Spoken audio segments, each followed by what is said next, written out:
Let's continue then. Chapter 2, Adolescence. We are 13.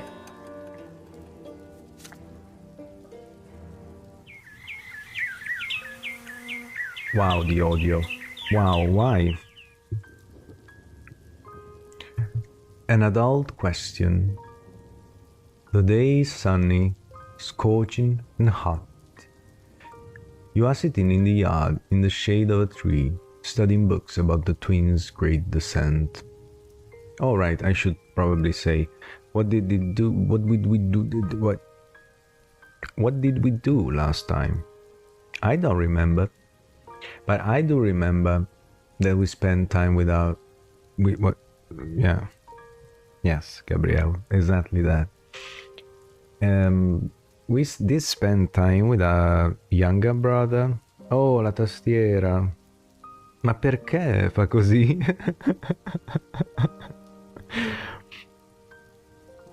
Ma è la tastiera del computer o del cellulare? Immagino del cellulare. We have an event today, if I remember correctly. Yes, this is the event, right? I don't remember. Well, saving is automatic though, so. And we did something big though, right? We did something big, but I forgot what. But we did something big, didn't we? We did. We did something very big. Oh, you wouldn't believe it. What? Okay. It was, yeah, we met a preacher outside of the temple that kinda, you know, confirmed my feelings about the whole twins thing, which is that maybe the twin goddess exist. Maybe. But that doesn't mean that the world order, the mundane order that we are experiencing is their emanation. You know, maybe it's made by men to exploit other men. How strange would it be? You hear shy, quiet steps. There's no need to look back. You know from the sound that it's Nathan. Your younger brother also sits in the shade of the tree, yet is quiet. He's not tugging at your clothes this time. That's unusual.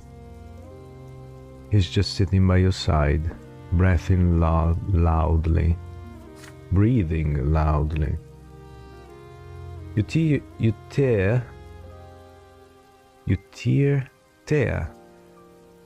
tear yourself away from the book and look at your brother. Nathan is deep in thought. He seems uneasy. His is fidgeting with a symbol of the twins. What's his?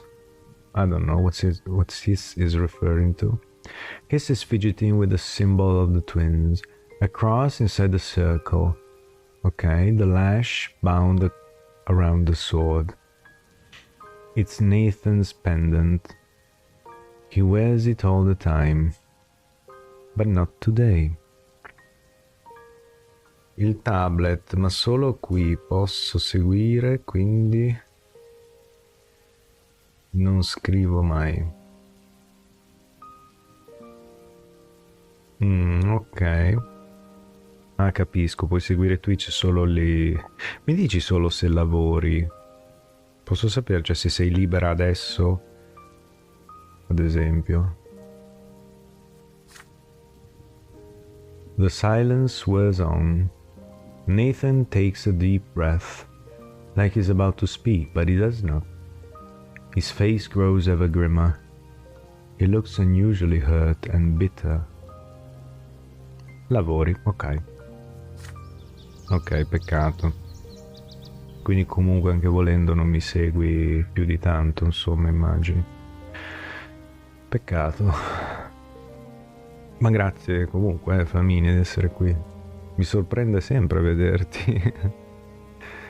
At last, Nathan gathers his courage. He takes another deep breath. His eyes narrow. His hand clutches the encircled cross. Ho le cuffie, ok.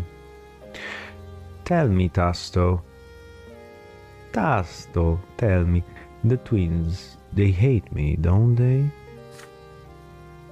Nathan's voice is quiet yet firm. The world falls silent around you. Not even a gust of wind can be heard. It's as if everything is waiting for your answer. You look at your brother again, confused. Nathan, the youngest brother, the most unassuming child, is quite obedient and thoughtful. He's been your responsibility almost since his birth, yet he has never been a burden. Father was always aloof around him, and Mother was too tired to even smile. Even Grandfather seemed to avoid Nathan with his scorn. He just treated your little brother like a piece of trash. He never called him by name and always winced at the sight of him, perhaps because he looked so much like Mother. But is it true that the twin gods had no love for your little brother? Surely the twins have enough even for little Nathan, do they not?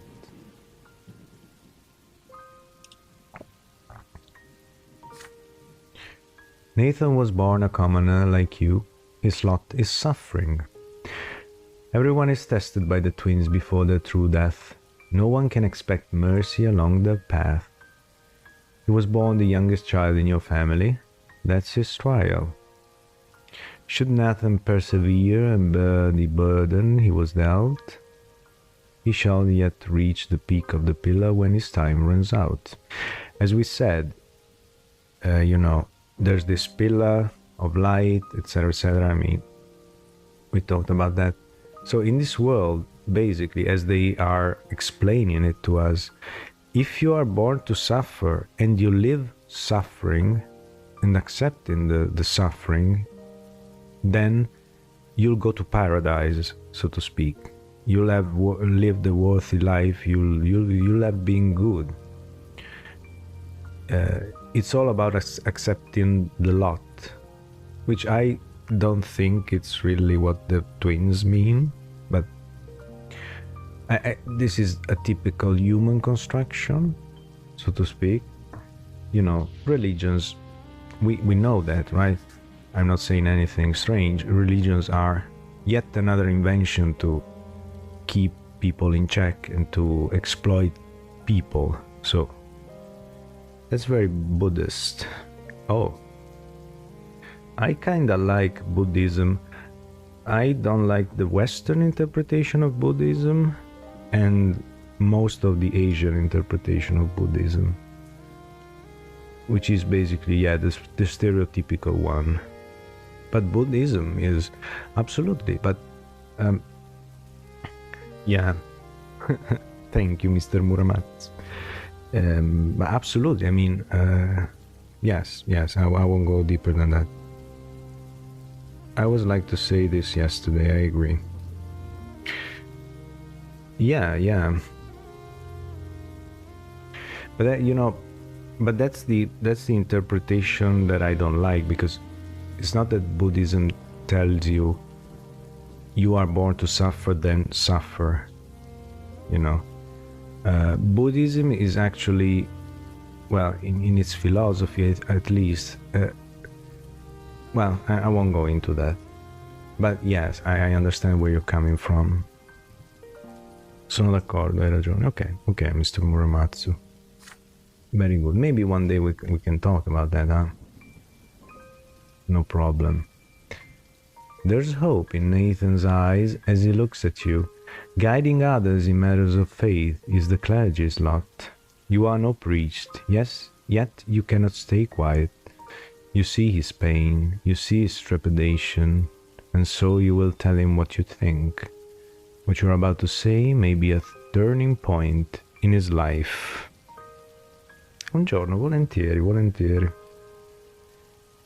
Wow, okay.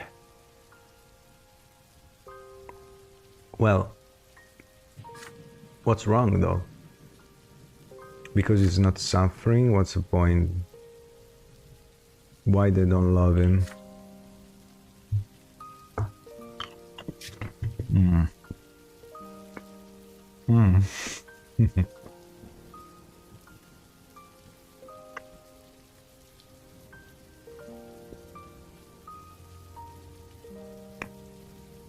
Mm. But why? Why?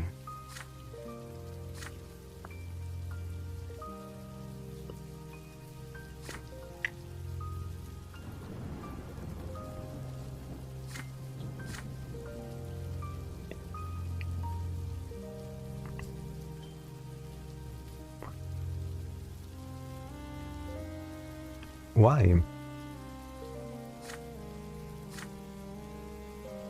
Well, it doesn't even matter why, I guess.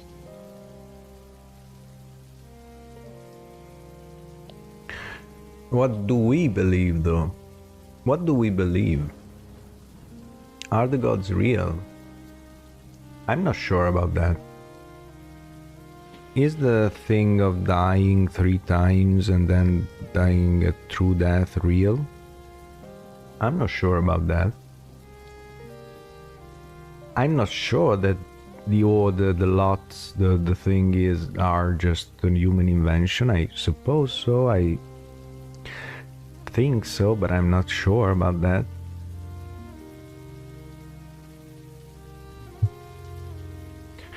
So it really depends. What do I think? I don't know.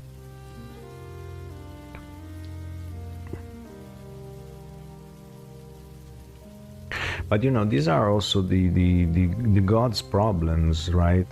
You know, people in the past actually ask the questions that you are likely to ask when you are a child and get introduced to religion for the first time. So, right, there's the famous question, right? The one that led to a lot of messy doctrines and dogmas. So, if for example, in Christianity, right? If Jesus is the Son of God, then he is divine, right? But if he is divine, then he can't suffer. So he didn't suffer on the cross. But he did suffer. So he's not divine.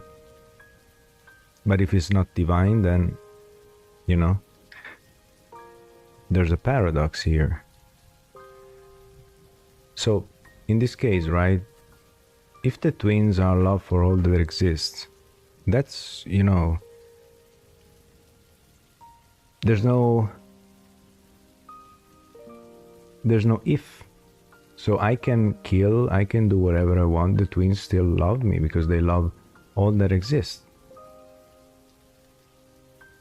Otherwise, they have expectations, they give you love if you behave a certain way, and then they are stern and ruthless, I guess.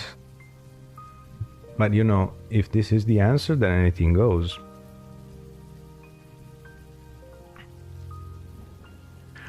I'm not for that.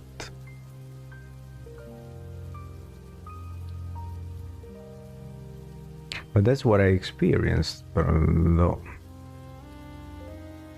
The twins are love for all that exists. The love is in the design. So, in a sense, if it's in the design, then any manifestation of the design is love by definition. So, let's dispel Nathan's fears, I guess.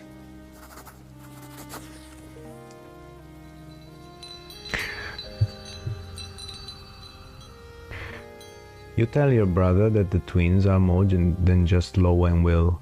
They are also love. So writes Isatius, the disciple of the elder, and so says Mother. And both you and him were brought into this world through their providence. Yeah, kinda. It's true that their love is quite unlike the love humans have for one another. They cannot forgive others unconditionally, like mother or father would. Your parents love you no matter what, but they are unlike them. Okay. And yet the twins bear no hatred, for they descended to our world and granted us knowledge of how to live. And this is a great treasure indeed.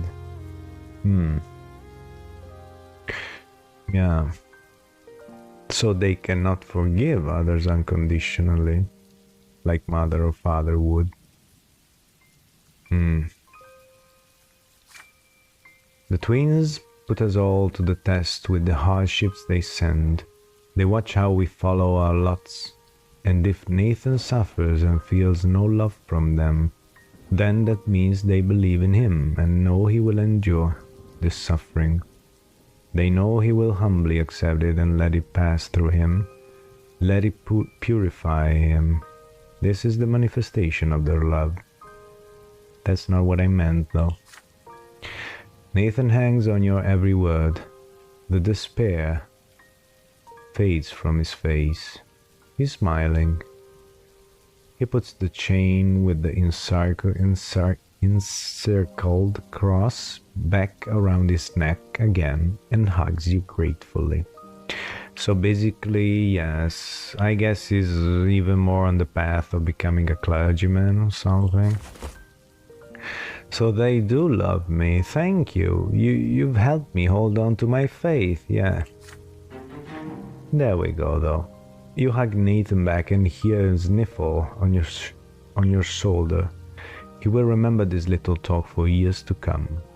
Yeah, I bet that. Okay.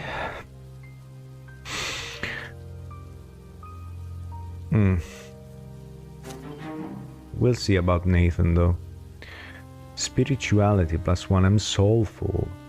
I'll be blessed by gods very soon. Because that's what I am. Oh yeah, Nathan's admonition. This was the event. Your younger brother, Nathan Brante, receives a spiritual admonition from you. Spirituality, I see, okay.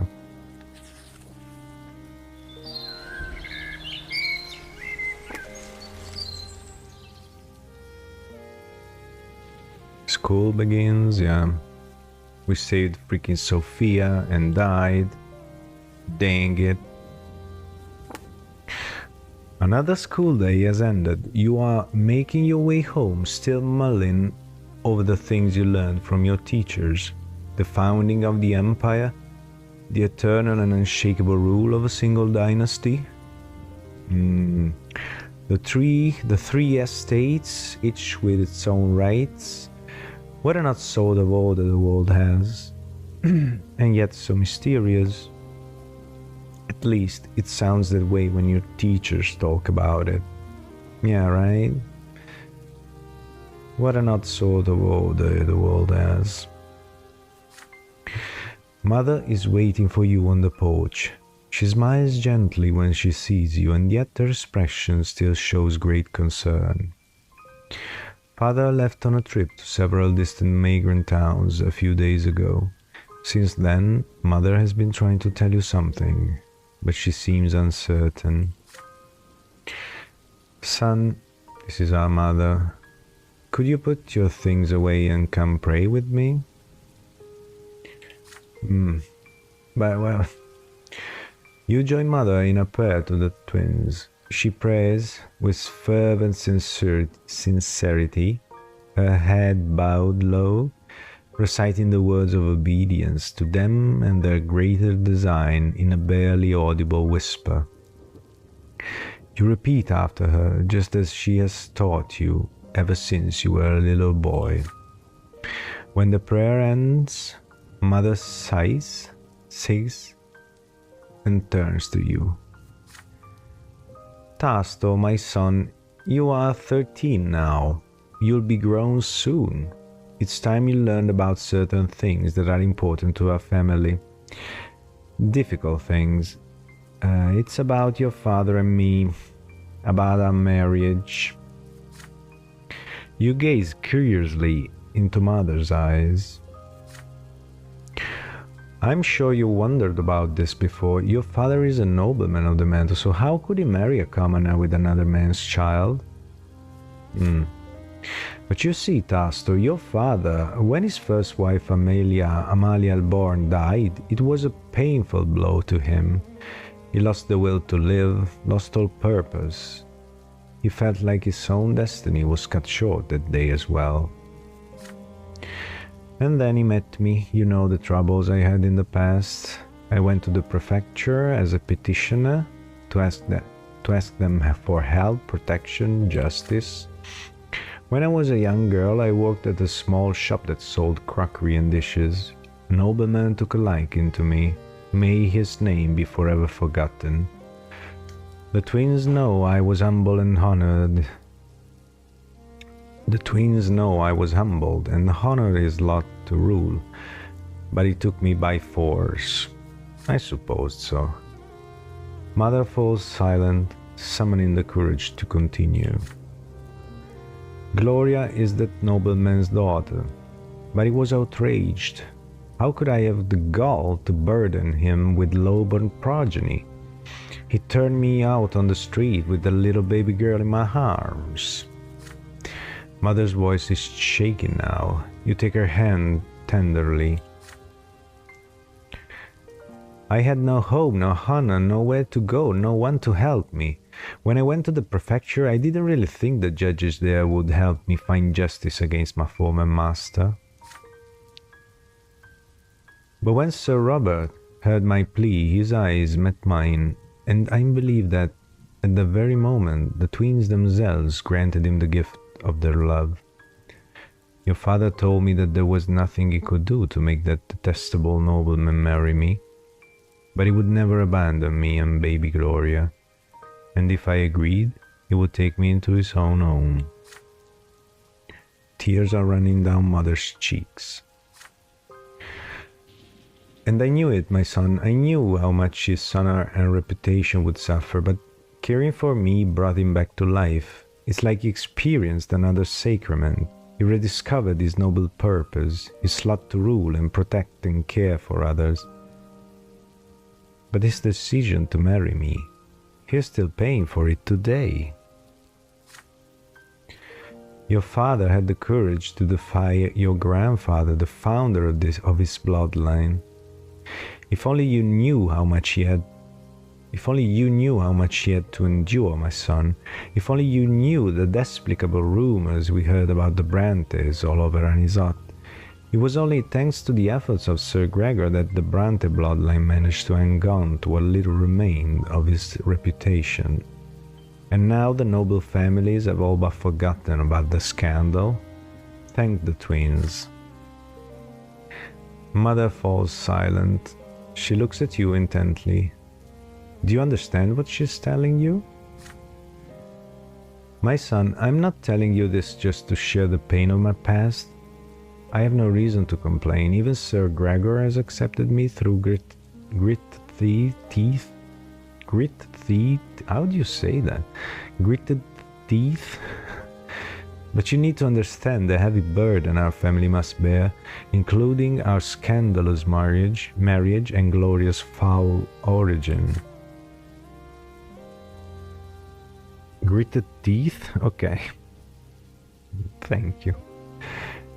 And Gloria, she can never be a Brante. Even if the elder Brantes agreed, the news would stir up the old scandal in the minds of high society, and if that were to happen, Tasto, they would see even your birth as illegitimate. Mother sighs heavily. What I told you now is something you have to know, son. You are about to enter adult life. By my lot, I must be humble. I cannot tell you how to treat your family. But may I ask you a question? Now that you know all of this, do you still see Gloria as your sister? Obviously. What would it change? Okay. I'm putting something away. I'll be right back. Just this sheet.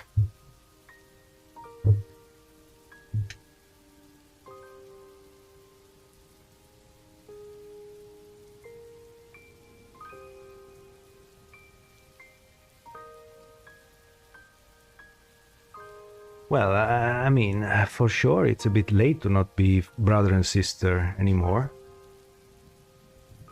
Yeah, this is a non-issue to me. Obviously.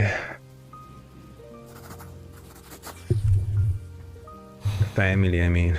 It's just family, huh? The shadow of the past, yeah, so it's still that. Filled with determination, you assure Mother that Gloria is and will always be your sister. You want Gloria to be a Brante too. You want her to be a part of your family. Who cares what the nobles of Anisot say?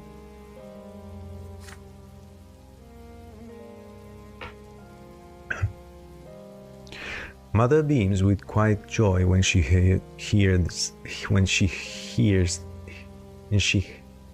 this.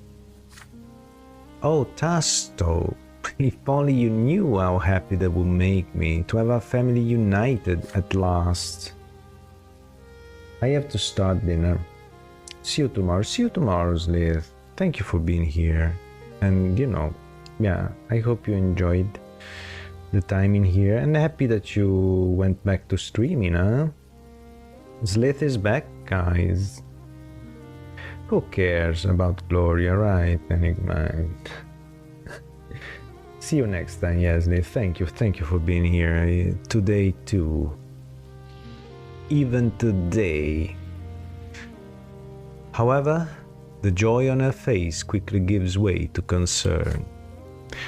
But I already owe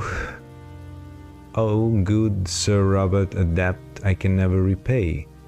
He's given my daughter so much, a home and education, his care and advice. The Brante bloodline could suffer so much from Gloria's existence. We should all just learn to accept her status as it is.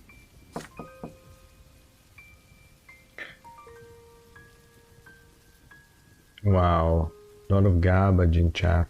I have to clean that, yeah. I'll change that. Bye-bye. Bye-bye. Just then, you hear Gloria carefully knock at the door of Mother's chamber. Mother, Tasto, I couldn't find you. You happily greet your sister. Yes, she is your sister. No old secrets can ever change that. Mother gives you and Gloria a kiss on the forehead and returns to her prayer. +4 with Gloria, yeah. You and your sister walk downstairs together.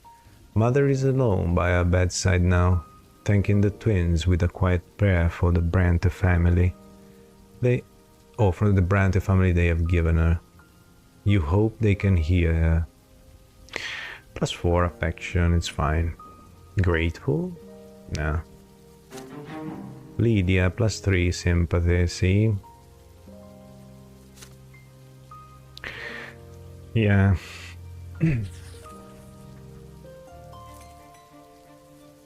Okay, I'm still 13, I think. The Flash and the Flame. The Flash and the Flame. You are 13 now, yes. Another theology lesson. Today's sermon is about the priests and why the clergy is the only one of the 3 estates with the right to interpret the lots and guide the others to estates accordingly. Thomas sits next to you, huffing and puffing as if fervently writes down the teacher's every word. But you've heard all of this from Mother many times before, so you take this moment to daydream a little. Father promised to take you to the capital once your studies are complete. But the teacher suddenly casts a stern look around the lecture hall and raises his voice at one of your classmates. A boy by the name of Brian jumps out of his seat. The teacher asks him to repeat what she had just said. Brian freezes and seems to shrink. He tries to muster a reply, but nothing comes out.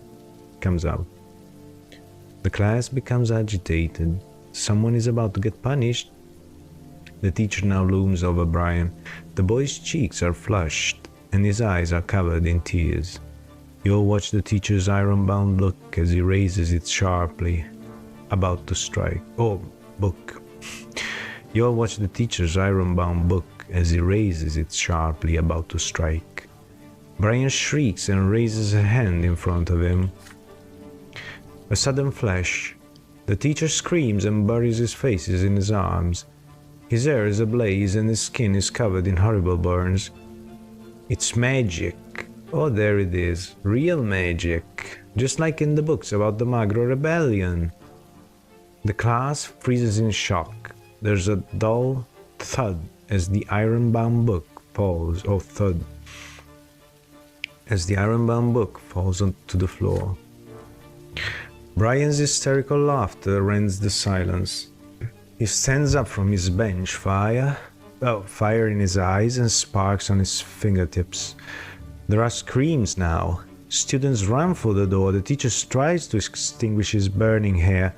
Brian snaps his fingers, and the books of Isatius on the desks turn into pillars of flame.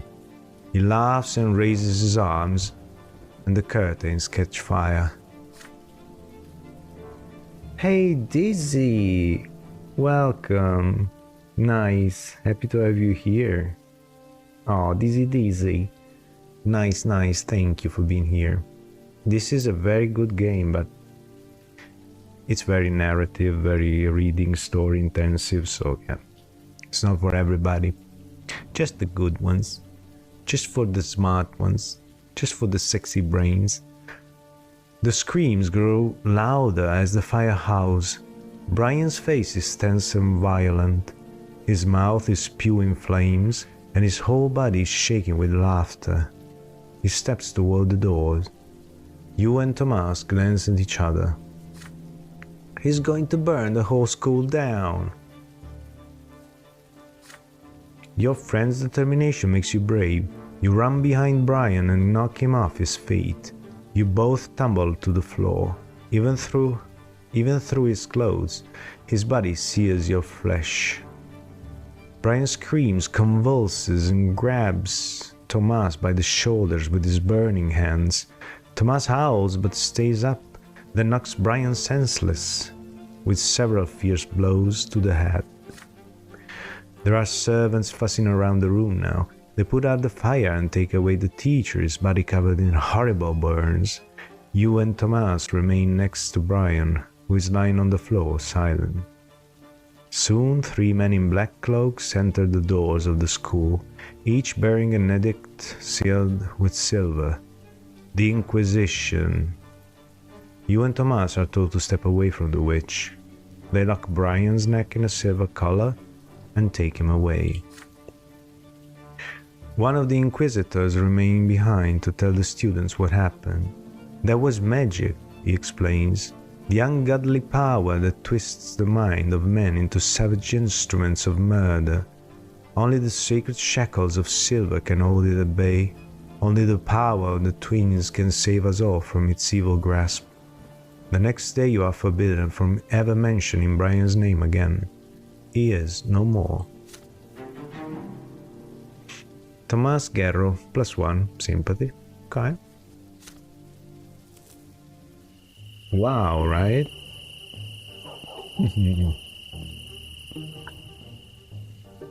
The only problem of this game, I repeat, but it's so good, it's not fair to criticize it, but I wish there were a bit more choices, because I really do like 3 choices every hour or so, and you know, and I'm gonna read for an entire hour, so I'm gonna be lurking for a little bit, and then I have to leave. Dizzy, got stuff to do. Okay, Dizzy, -1. Okay, that's what you got. That's what you want. That's what you got. No, don't worry. Okay, yeah, thank you for coming by, and yeah, thank you for lurking, obviously. Thank you, Dizzy. And we'll see each other around as usual. Okay?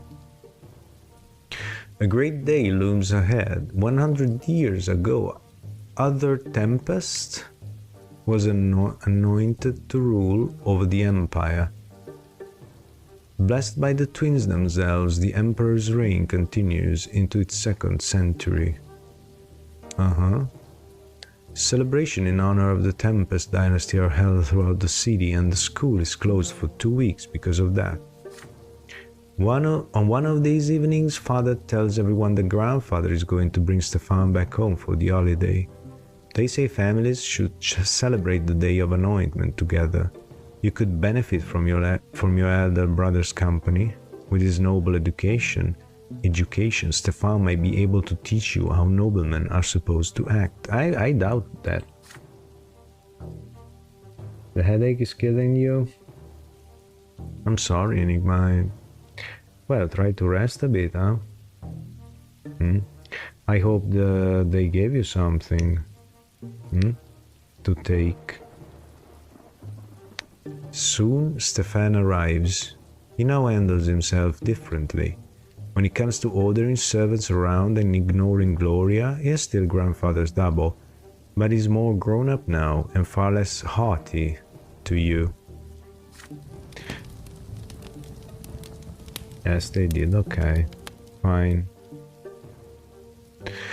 It's a dark winter evening. A damp, cold wind sweeps through the city from the barren lands of Magra. You and Stefan are sitting in the library. He's telling you all about the Terna, the capital of the empire. It's full of so many wonders. The Imperial Palace, the enormous Temple of the Twins, the Military Academy, the Imperial College. You have read so much about these places, yet he has seen them firsthand. Nathan enters the library. He looks concerned. I can't find Gloria. Yeah, she's sick now. I looked everywhere. She's not in the attic, not in the sitting room, not in the kitchen. I heard she wanted to sneak off to the ruins of Shar Milanida's palace. Okay, the ruins of Shar Milanida's palace. She could be lost in there.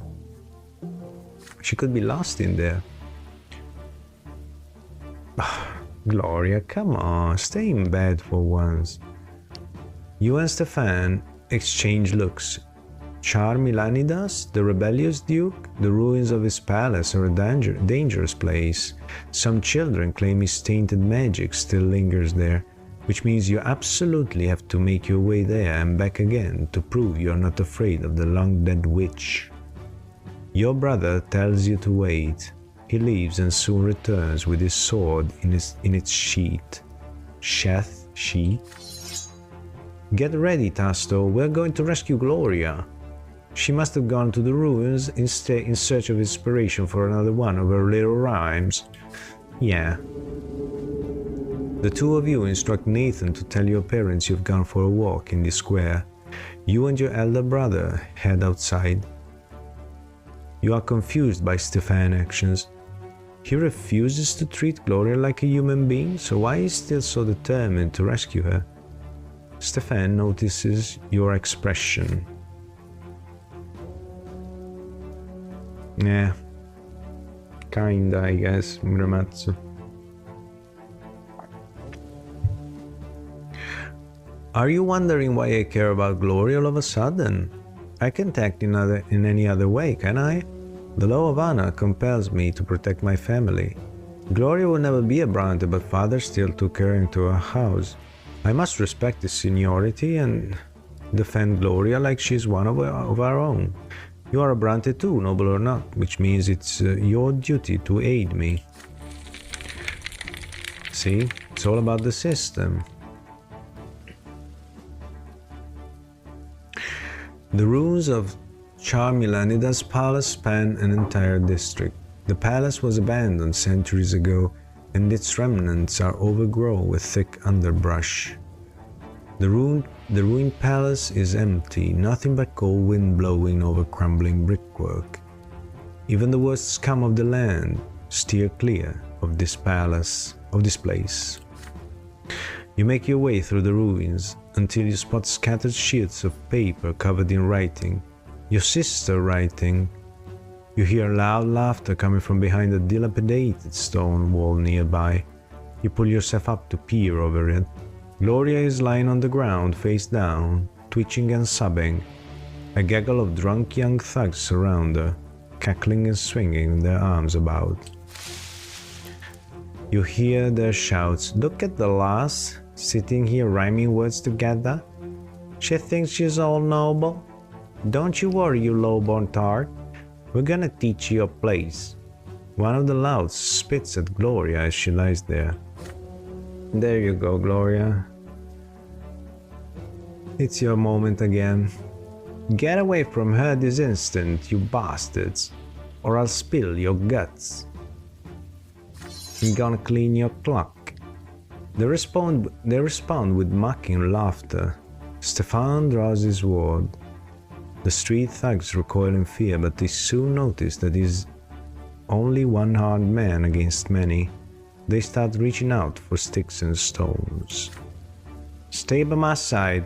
Don't let them flank me. There we go. Stefan's hand shakes, but he looks ready for battle. He's outnumbered.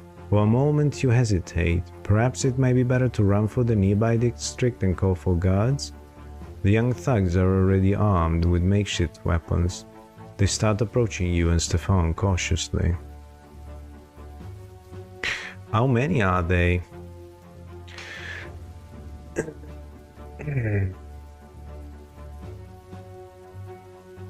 The heaviest rock? That's not how you fight.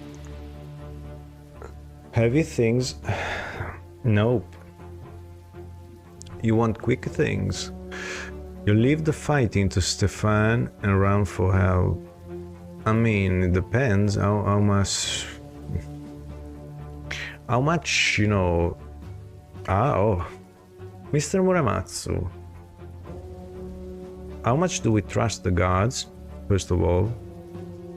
And how much do we trust leaving Stefan in that situation? How far are the guards? See? What would you do here, for example? And anyone in chat, if it's still there, what would you do?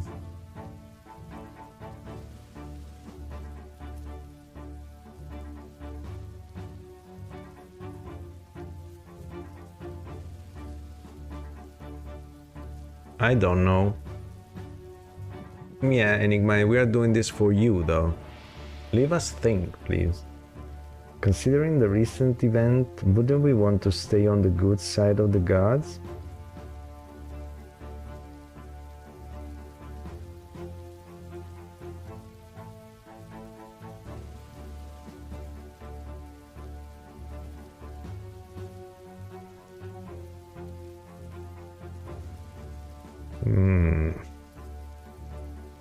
I'm afraid, though. I don't know how far they are. I don't know if they would listen to us.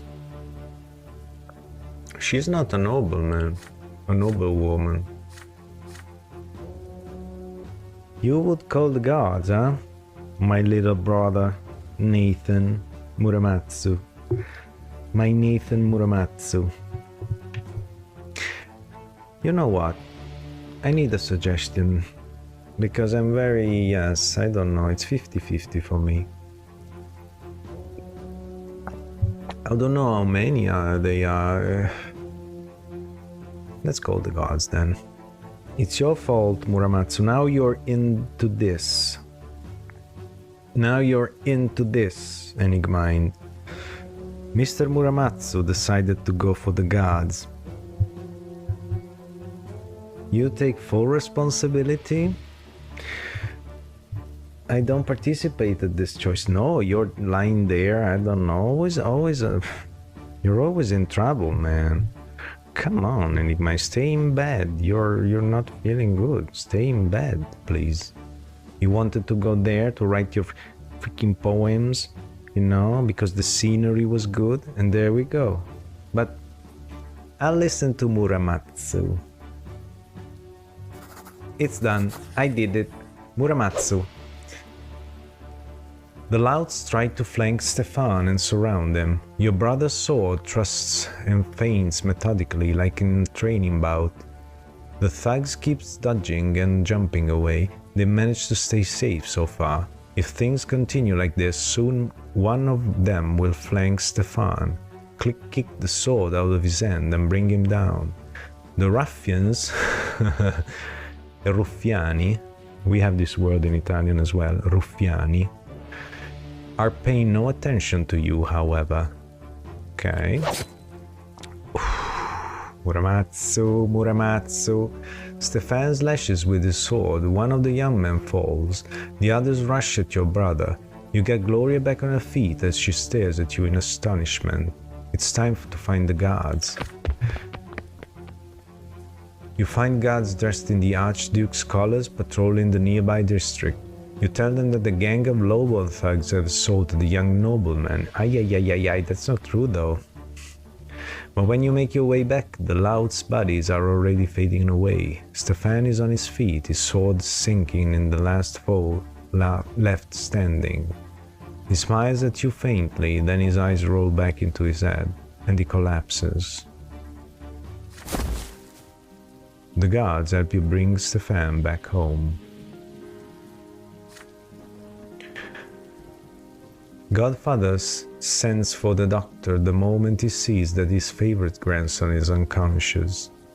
The doctor quickly brings Stefan back to his senses and bandages the injuries on his left arm. Sir Gregor never leaves Stefan's side.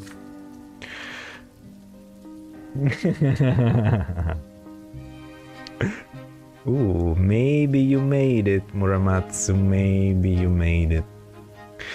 You acted like a true nobleman, Stefan. You fought for the family's honor, even though you needn't have risked your life for that freeloading wench. The burden of a noble is a tough one to bear.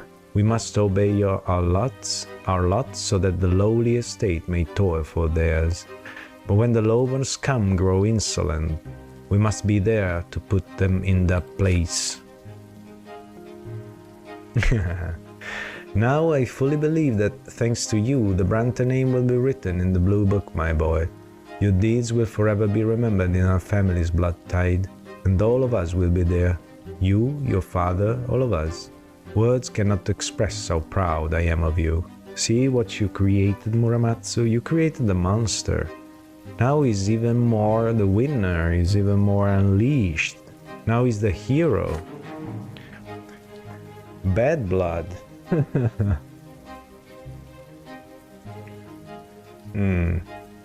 Stefan treats you as usual.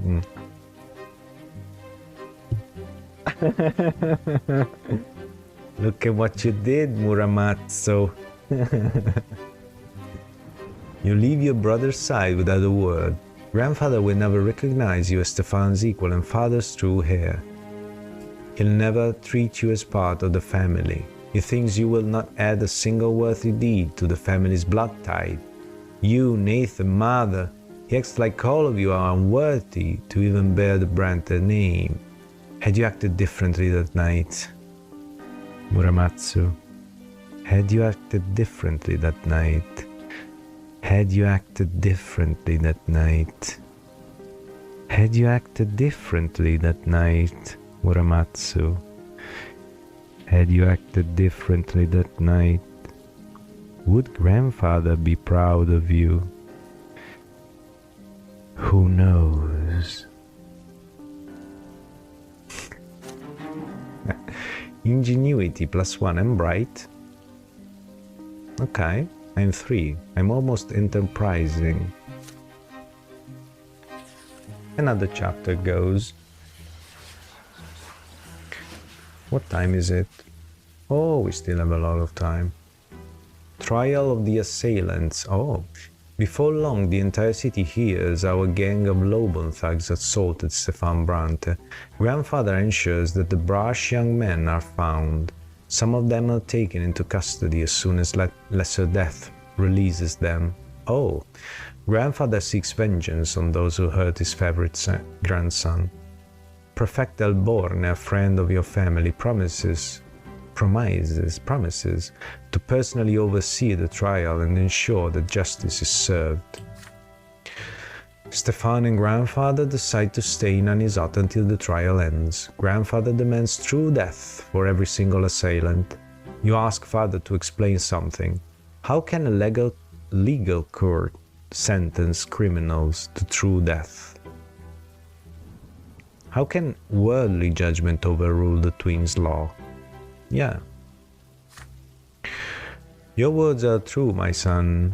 Their law is second to none, yet the twin gods also made the empire and all its ways. The court of law exists to execute the laws of heaven here in the world. Should the court of law sentence a person to death, the law high above will always enforce it, and so every execution brings true death. The commoners who assaulted Stefan, a born nobleman, have committed a grave offense. Grave. Wow, grave is the tomb, right? It's the offense. There's no doubt about it. Yet, according to the emperor's decree, even commoners have the right to defend themselves when they are about to face true death. This means that all of us will have to appear at the trial and testify before the court. Evening comes. Gloria visits your room. She looks crestfallen, and her fingers keep reaching for her long hair. You put away your school books and ask what is bothering her. The trial is tomorrow. I thought I was going to appear there too as an eyewitness. After all, this whole mess started because of me, but Sir Robert isn't even going to mention that I was there. Can you imagine? He says it will ruin the case. Why am I always in the way, right? Right, Gloria? Why are you always in the way? Nobody ever mentions me, nobody has to listen to me. It's like I don't even exist. And I thought Stefan standing up for me finally meant something. Maybe I will become part of the family, but no, everything is back to usual now. Gloria tries her best to hold back the tears. You do your best to comfort her. Father just needs to keep the family out of trouble. If Sir Robert believes that I only bring trouble, why did he took me into the house at all? Gloria runs away. You return to your books, but you can't help but get lost in thought. What if they told the court you weren't there either? How would you feel then? There's a knock at the door. It's Father. He closes the door behind him and sits next to you. There's an exhausted look about him. Son, you'll be testifying before the court tomorrow. Please remember what I'm about to tell you. Gloria wasn't at the ruins at all. Okay. You went there with your brother to inspect this historic site. The low-born man insulted Stefan first and then attacked him. Stefan had managed to deal with the assailants on his own by the time the guards intervened. Gloria will cast suspicion on the case. If we mention her very existence to the court, the reputation of the family would suffer. Your grandfather will never forgive me if that happens. Do not let me down. We are all counting on you. Well, this is deeper than that, though. But we'll see. We will have to choose what to say, so we'll talk about that then. You recall the night of the fight like it was a moment ago. Gloria sprawled under the feet of those cackling thugs, her poetry, her greatest treasure, scattered on the ground. She thinks she's all noble.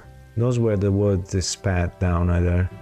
But doesn't grandfather mean the same thing when he denies that she is a part of the family? But if you do what father tells you, the trial will end quickly. Those commoners will face true death for assaulting a noble. But she's not a noble, see? That's the problem. This game, right? Yes.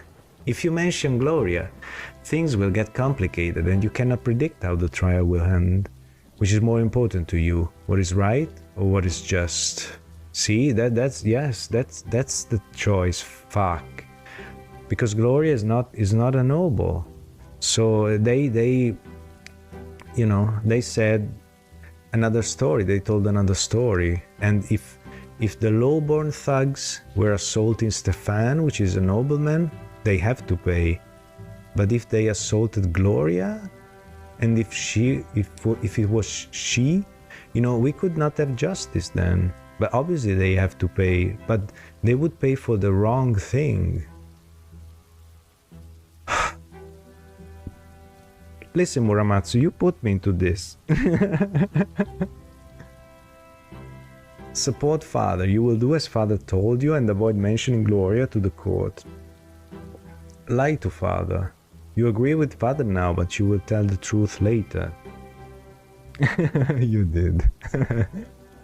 Convince father to change his mind. You are determined to change father's opinion and make sure Gloria gets the fair treatment she deserves. I think, you know, I think if Gloria gets into this, we won't have justice. But we will have justice for the wrong reasons. See, that's why, yes, it's exactly this. Which is more important, what's right or what's just? So the fact that Gloria was there or the fact that they will pay?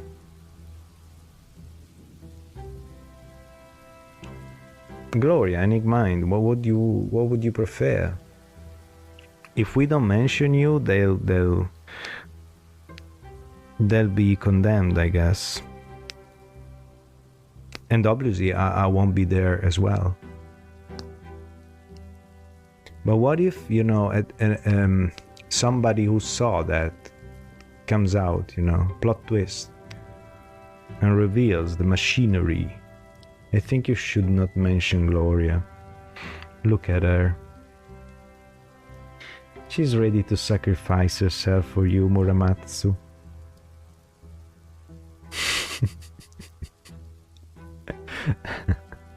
Okay, so Enigmind is fine with us not mentioning Gloria.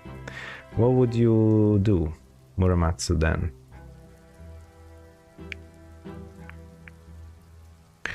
We can also try to convince father to change his mind, but again, I'm afraid though.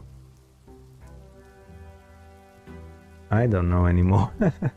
Everything is a bad choice, right? Every choice is a bad choice. Can we try to convince father to change his mind? But I don't know.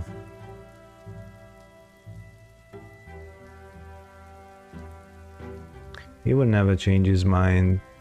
Well, I kind of think that as well, but see, we are +2 with Robert Brante. I don't know. That would exhaust us, though. That's what I make out of that. Willpower would be, now is 15, and it will be. Oh no.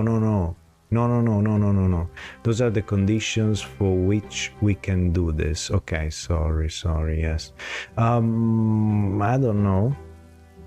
Reset the game and bury my hard drive in the ocean. You want your subscription back, Muramatsu? You prefer ads?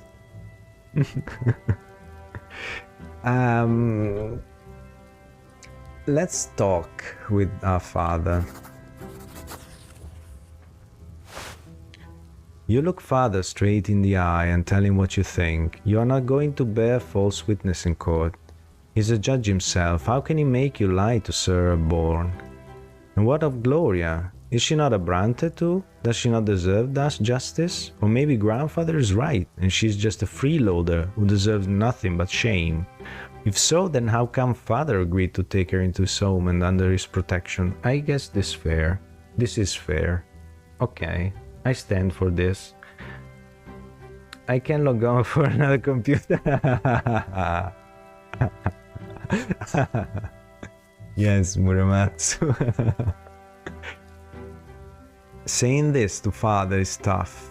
Deep inside you pray he hears no weakness in your voice and sees no blood rushing to your cheeks, but it seems he is listening to you intently. The wrinkles on his forehead grow deeper as his fingers stammer out a staccato against the armrest. Yeah, because our father is not our grandfather. He's a man in the middle. Okay, he suffered and he probably has his own ideas about the order or the lot stuff, which are more open than our grandfathers, but he's still a man of the system. Okay, so Señal de vida. Hello, Gabriel, man. You're. I don't know if you were here though. You missed a lot of, man, hard stuff. This is going to be tough, son. But you're right. You are right. I took Gloria into my home, and so I must protect her like my own daughter. This was my decision, and I must stand by it. I will speak with Stefan in the morning. Now I pray your grandfather never hears of my change of heart. See? But I don't know if we'll have justice then? I don't know. The day comes. The trial takes place in the lesser half of the city prefecture. Sir Elborn himself presides as the judge. You are the first to testify to the court. You tell the court the truth about the night, how the thugs humiliated Gloria, how Stefan and you came to help her, and how Stefan defended his half-sister. Out of the corner of your eye you watch grandfather's face grow red, yet he remains silent.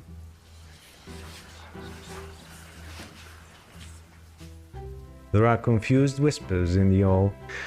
The commoners on trial cry out, "It's the truth." Gloria was reciting poetry and they simply told her she was defying her lot. The situation has changed. By this account, Stefan was not acting in defense of himself or another. He merely assaulted them first in order to retaliate against those who had insulted his half-sister. See? See? It's not... I see a bad moon rising. You spread your feet to stand firm and inhale before you speak next. You ask the hall, "Is it not a nobleman's duty to honor his family name? Gloria does not have the Brante name, but your father took her into his home, therefore it was Stefan's duty to protect her, as he would have protected any of you." Contemptuous chuckles rush through the courtroom. You have just reminded the city of father's shameful second marriage. Yes, yes, Gloria. Stefan is to testify next. He reluctantly confirms your testimony, glancing at father and grandfather all the while. His arm in the sling is his main argument. Stefan wanted the commoners to stop insulting Gloria, yet in the end the commoners were the first to assault him. After a short recess, Sir Elborn returns and rises to deliver his sentence. Oh my god, I'm gonna go. The court of Anisot finds you guilty of assaulting Stefan El Brante, a nobleman who stood in defense of the honor of Gloria, a member of his household. All 4 defendants are sentenced to true death by hanging. Woof. Okay, in the end they paid, I guess, for the right thing, right? Maybe the punishment, we could talk about that, but yes, guilty of assaulting Stefan El Brante, a nobleman who stood in defense of the honor of Gloria. Yes. Okay, I think we did it. Very well, Muramatsu. High five. Go here, make an high five. Let's go here. High five here. Come on. I'm doing it. There we go. There we go, yeah. I think we made it, but let's see with this game. There we go. Muramatsu, very well done. Yes, wow. Oh, it's so satisfying even. Grandfather will be furious. Yes, you understood this game perfectly, Muramatsu. You're into this, yes. Oh, we'll see about that though. I sense a but. Yeah. There is no wind, but you feel a gust sweep through the hall. The defendants turn pale. Their mothers are bawling and crying. Everybody in the court feels the dreadful power of the law, and it's stern and just. The very power has been invoked by this sentence, and by that very sentence, the lives of the 4 young men are literally forfeit. We say forfeit. Forfeited, right? Are literally forfeited. Past participle, for all eternity. Yes, that's a true death, man. Just for that, forfeited. Yeah. So this is forfeit, because it's not dead. So this is forfeit. Makes sense, forfeit. Thank you, Muramatsu. Oh gosh. Oh gosh. And there we go. See, we had justice, we did the right thing, and now we have to face this. Forfeit. Thank you, thank you. The gallows await. Stefan stands in the front row. Father stands next to him. The wood creaks. The trapdoors open under the young man's feet. They dangle in the air, wheezing and reaching out for support with their feet in the final moments. And now we gotta witness this. Yeah. Yeah, Gabrielle. And this is the good ending. Grandfather's silence ends at home. There we go. He screams at you and father, at Stefan and Gloria. This trial is a disgrace. His screams are punctuated by the thudding of his walking stick against the floor. Father says they had to defend their family. It would have truly been a disgrace if they had shirked, I don't know, their responsibilities. Stefan excuses himself to bandage his arm in order to stay out of the argument. Gloria is quiet but glowing. You stay quiet too. It's all over now. It's all over now. Nobody bullies Gloria on the streets anymore. Those four commoners are dead forever. Their families were taught a cruel lesson. So will it be with anyone who dares to raise his hand against a nobleman, see?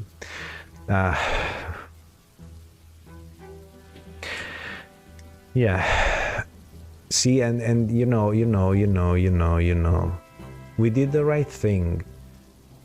But we just confirmed the system, you know.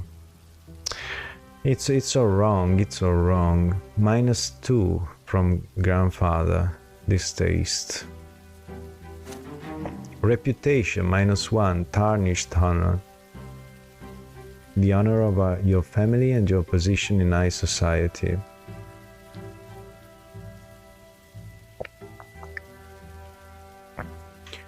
Unity in the family +1 though. Disagreements represents how close and trusting your family is. Okay, because in the end we reconciled Father, Gloria, maybe even a bit of Stefan and us, so that was positive for the family, I guess. Assassinate grandfather quando? He'll never be happy. Well, again, grandfather, you know, I come from a family where everybody's on his own, and if your success hampers my insuccess, I'm gonna, damage your success. So to me, grandfather still wants the good of the family, He's deranged. That's wrong, probably. But it still wants something for everybody. It wants to make everybody better, I guess, because even Gloria maybe would be better off if we were a noble family or so, or something like that. I don't know, but well, grandfather is also a man of his society, so but yeah, I don't know, I'm trying maybe to save him a bit, but I don't know, it's kinda unlikable. Nobility +1. I'm honorable. How noble your thoughts and deeds are in your pursuit of the honorable ideals of the nobleman. Very nice. It affects your chances of becoming a noble of the mantle.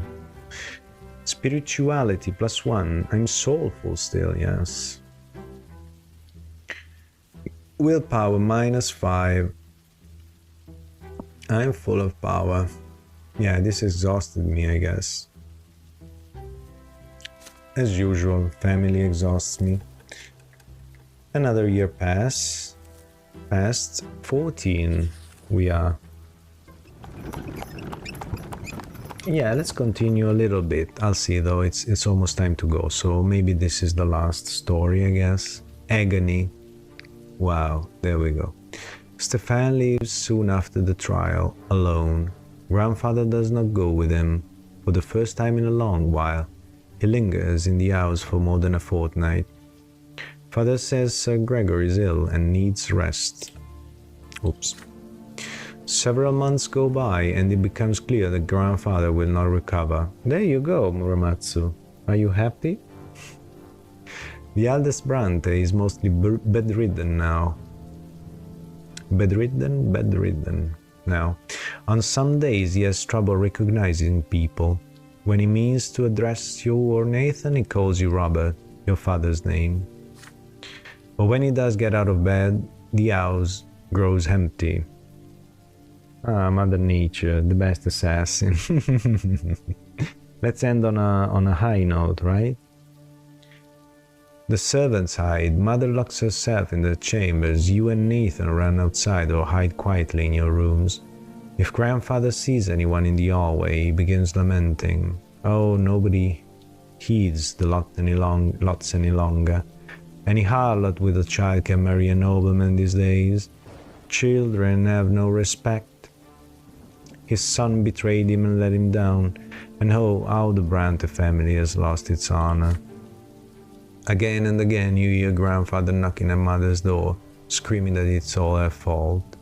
He blames her for ruining his chances to find bliss in the hereafter.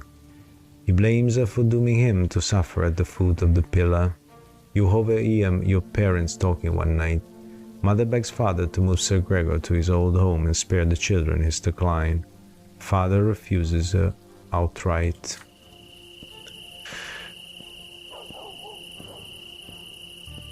Wow, it's late at night, the hot dry winds are coming. The house is empty save for you, Nathan, Gloria, mother and grandfather in his bed. Father has left for the capital on business. You are engrossed in the history of the empire, snapping out of your reverie, only when the clock strikes midnight. You blow out the candle and get ready for bed. You hear the shuffling of heavy feet outside your door. You see light in the hallway. Grandfather? What could he want in the middle of the night?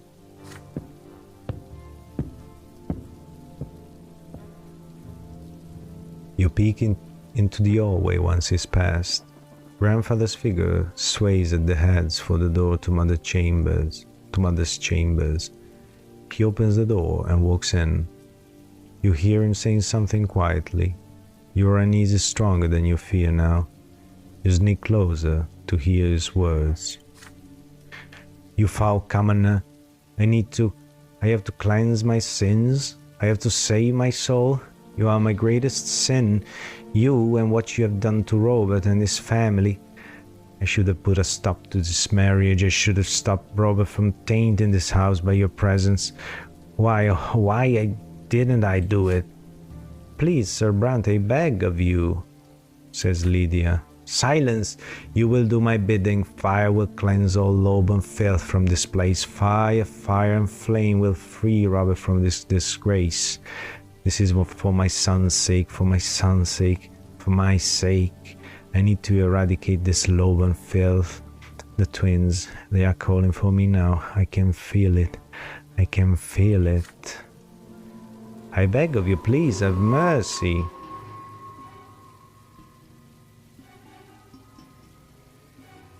Mother begins to cry. You run into the room, unable to stay out of this any longer. Grandfather's gaunt figure looms over mother's bed. A lit oil lamp in his hand. Mother is sprawled out on the bed, crying. Please, just let me warn the children. I beg of you, Sir Brante. Your steps are loud enough to be heard. Grandfather turns to look at you. Oh, I'm gonna kill you, old man. Stay out of this, Tasto. Be useful for once. Worldly matters concern me no longer. I see only my sins now, and a sinner I am. A sinner. The twins, they forgive no one. They will judge me by the pillar. I must do something. I don't want to suffer for all eternity. Go away. Mother's crying. Grandfather is still looming over the bed, driven to madness. His hand shakes as it clutches the oil lamp. His eyes shine in the dark. He truly believes this has to be done. You are suddenly torn. What if he's right? What if that is the only way for his soul to find salvation? There is no going back now. You have but a moment to act. Well, I understand, sure, but I don't believe in the system, so no. So no. Stop, grandfather. No, die with your sins, old man. Suffer in this life and the next. Muramatsu, you're going crazy as well. You're following grandfathers in his madness. Yeah, I'm gonna stop, grandfather. Man, the willpower will go. I mean, I won't be able to do anything for a long time, but I have to act. You run to mother's side and snatch the lamp out of grandfather's hand before you can stand the fire. And you know what? Let's remember, we can die. We already died once, and we are just 14 years old. We are risking a second death. Then we will have just one death for our whole life. Me? No, never. Never, right? Never, Muramatsu, never. I have to kill grandfather. I agree with it. Yeah, okay. Yeah.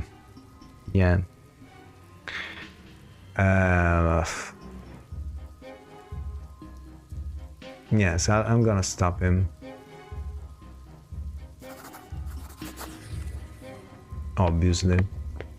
You look at grandfather defiantly and step towards him. He stares you down with rage and throws the oil lamp at the floor. You manage to catch it, but just barely. Several drops of hot oil hit the rug, not nearly enough to start a fire. The lamp's glass is blistering hot. It burns your hands, but you still hold on to it safely. You lowborn scum! You ruined everything. You're every bit like your mother. You! Enraged, it takes a swing and you squeeze your eyes shut, but it does not hit you. Instead, there is a deep exhalation. You peek at him with one eye, just in time to see him collapse, all his strength fading away. His chest is heaving, his face a grimace of contempt. Another heavy exhalation. The contempt is gone.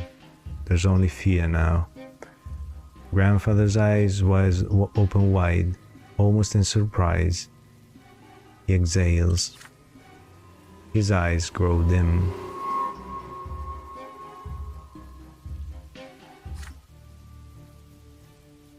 Mother is there, whispering a prayer. She's shaking violently. You put the oil lamp gently on the bedside table and call for the servants. They carry the body away. It does not disappear. True death has found him. He'll never return. You spend the rest of the night with mother in the sitting room. She'll not let go of your hand. For many, many nights afterward, she keeps seeing grandfather's shadow out of the corner of her eye. Father returns from Eterna the morning after. He's unusually composed as he arranges for the funeral. The house becomes quiet, not the looming heavy sort of quiet of the past few months, but the calm relief you all feel now that the crazed old man is no more. At last, Sir Brante, the family's patriarch, has departed for the hereafter. Distaste indeed, true death it is. Your grandfather passed away and departed to face the twins' judgment. But what if it was true, though? What if it was true? This is the question that it will burn inside of us. No, it won't, but it should. Rest in filth, old man. Your departure from this earth is an answered prayer to the Brante name. I mean, excuse me, sorrows. Okay. Man, Muramatsu, you should buy this game. I think it's still on discount. Yeah, I should look into that. True death. There it is. But I don't know, maybe it's not good for your health though. This game would make me rage. Yeah, don't do that. There we go. Nobility +1. I'm still honorable, but I'm at 3, so next I'll be noble. Ingenuity +1. I'm at 4. I'm enterprising now. Very good. Willpower, I mean, we will suffer. Willpower will suffer. See, this is interesting because willpower, this is so interesting. The will, you know, the will, it suffers through what happens to you. So the more, you know, this is so smart. The more you do heavy choices, the more you choose to act, the more your will goes down, the more you're exhausted, the less you are able to do the same the next time. It must happen something in your life that recharges your willpower. Otherwise, if you always have to act, if you always have to do the right thing, that takes a toll on you. That's so smart. Grandfather's demise. Your grandfather, Sir Gregor Brante, left this world forever to meet the twin gods. There you go, take a screenshot, Muramatsu. Okay? Oh my god, yeah, all the junk in the chat, I'll have to take a look at that. Done. Last respects. The night of grandfather's death shook your family to the core. Yet no matter how it happened, your grandfather, Gregor Brante, is dead and will never return.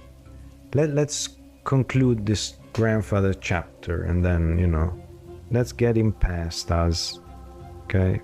So that maybe tomorrow we can, you know, have a brighter look at this, a happier look at this story. He was, oh yeah, no matter how it happened, your grandfather Gregor Brante is dead and will never return. There was a fearful shadow looming over the rest of the family, the Brante patriarch exerting his influence on all the lives below him, and all of you will remember him forever. That's the problem. I have a bad feeling that we'll lose his nobility status, but I still feel we did the right thing. I leave you with that feeling, Muramatsu. This is the game, this is the game. Father is the new patriarch of the family now, yet he still cannot bring himself to sit at the head of the table where Sir Gregor used to preside. Stefan locks himself away in grandfather's bedroom every night. He'll not talk to anyone. Gloria and Nathan still jump at every sound that so much as resembles the knocking of his walking stick. Mother spends all day in prayer at the temple. And yet the house has become calm and quiet with his passing. But there's one more thing that must be done. The final farewell. It weighs heavily upon your soul. The day comes to pay your final respects. Father goes to the tomb but alone, save for Stefan, Nathan and you. See? I told you, if I read tomb in Brante, I will read it as tomb. So that came to my mind, thanks to you, Muramatsu, and your video. And so I said tomb. Nice, thank you, Muramatsu. Mother and Gloria stay at home. Only nobles or those who may become nobles may join this ritual. There's a solemn silence as you walk to the crypt. Father is the only one who breaks this silence when you finally reach the door of the family crypt. Di niente, my gift to you. Oh, you always gift me something. Come on. Robert Brante, our father. Your grandfather built this crypt, and now he'll be the first Brante to remain here in body forever, the first ever noble in our family. It's our duty now hold to the sacrament of flowing blood for Sir Gregor. It's our duty now hold to the sacrament of flowing blood for Sir Gregor. I don't understand this sentence. We will honor his legacy and join him as the founder of the noble Brante dynasty. Stefan perks up at father's swords. His hands still clutch grandfather's sword. Tradition decrees that it must remain in the niche above the owner. Yes, niche, above the owner's sarcophagus. Nathan, on the other hand, looks even more frightened now. Stairs carved of white stone lead you downward. Deep in the gloom of the crypt, atop a pedestal, you see the sarcophagus that holds grandfather's body. Father takes a moment to compose himself before paying his final respects. Gregor Brante, my father, brought our family into nobility through his unshakable will. He was a judge and a loyal servant to the empire. He lived his life as if he had been born a noble, and he never strayed from the path he had chosen. He sought to make the Brante family ennobled by the sword so that our children's children might be of a noble birth. The twins know I abide by my father's words all of my life, even if I could not obey him every time. Father lets off a bitter chuckle as he says this. Stefan glares at father, then turns to glare at Nathan and at you. Stefan glares at father, then turns to glare at Nathan at you. After all, the two of you were born of father's shameful decision to marry a commoner. All of you remember his disastrous passing. He did not die the true death he deserved, yet we all must know that he fought for the future he believed in, to the very end, and he would be proud to see his family bid him farewell with the sacrament of nobility.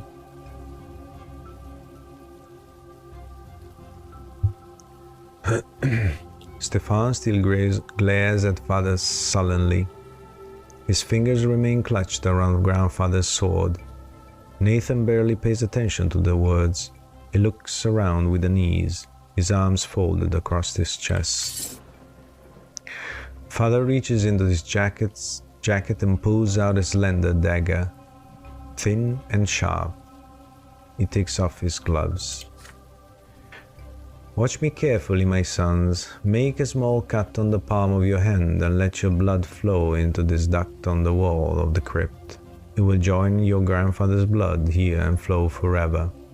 Then ancestor and progeny will become as one. We shall enter our family's blood tide and receive grandfather's final blessing, for his blood flows first in our blood tide. He will respond to you. You are part of him, and is part of you. With a quick motion, father slices his hand and holds the bleeding cut above a small opening in the wall. Then he hands the dagger to Stefan. Stefan cuts his hand without hesitation and does as father did. You receive the dagger next. F. Yes, I guess, Gabrielle. The dagger's handle feels warm. You hesitate for a moment as you look at the palm of your hand. If you participate in this ritual, you'll never enter the Brante blood tide. No, sorry. If you participate in this ritual, you will enter the Brante blood tide. You, a lowborn child, a child who is still a commoner. Are you ready to claim your legacy as a descendant of the nobleman Gregor Brante? The eyes of your father and brothers are upon you. Nathan, the youngest brother, will follow your example. You can be certain of this. Oh, I have no choice. See, the willpower, right? No, I don't have enough nobility. And I didn't have the nobleman's sacrament. Okay, well, I can only refuse to participate in the ritual. After all, I don't bear the nobleman's lot. Wow, oh gosh. Let's see, Muramatsu.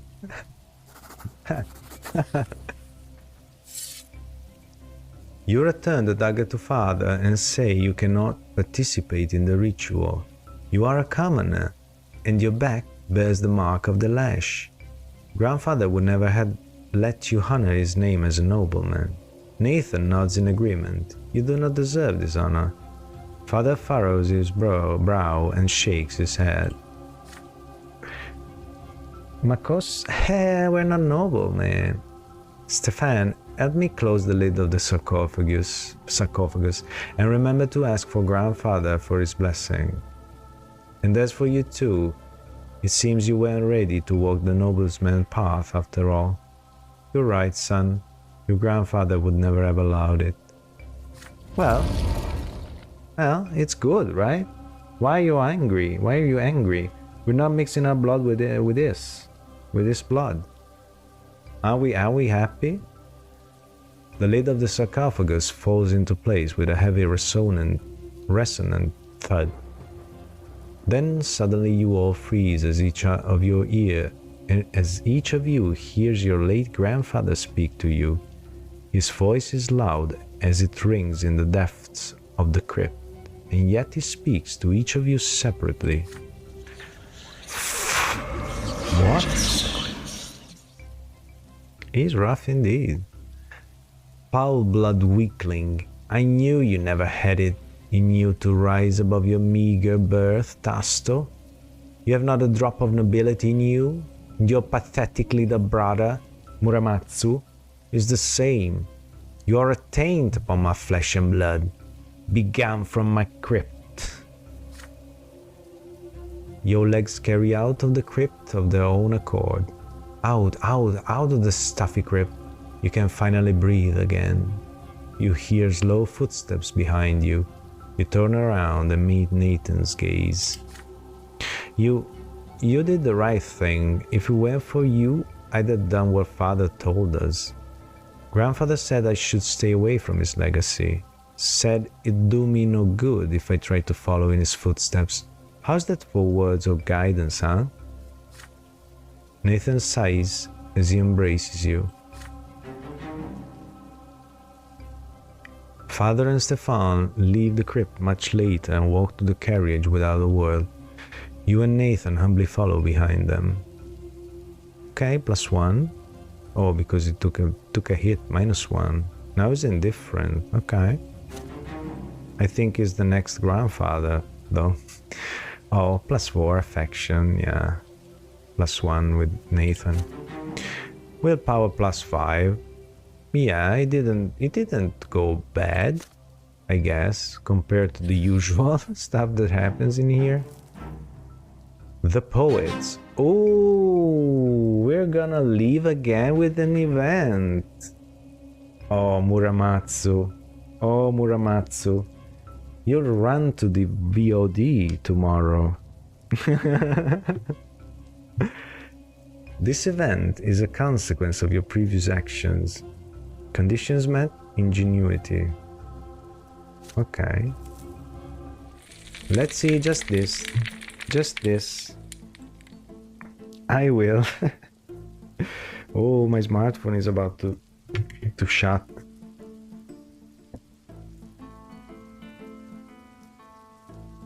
There we go. No more battery for that. Today you and Tomas are to explore the streets of the castle district. You delve deep into the district, right to the old siege walls of Anisat. The city needs these walls no longer. There are no more enemies left for the Empire to fight, since the twins descended that choose the Tempest dynasty to rule the Empire. Since the twins descended that choose the Tempest dynasty to rule the Empire, it has spread one sea to sea, bringing its rule and peace for many generations. We want no more than this? The poets, though, I like that. I'm very curious, aren't you, Muramatsu? Aren't you curious? Yes, I'm gonna quit. It's too late for me. Man, this game. Wow, it's not perfect, but the story, the way, the narrative is, my God, this is great.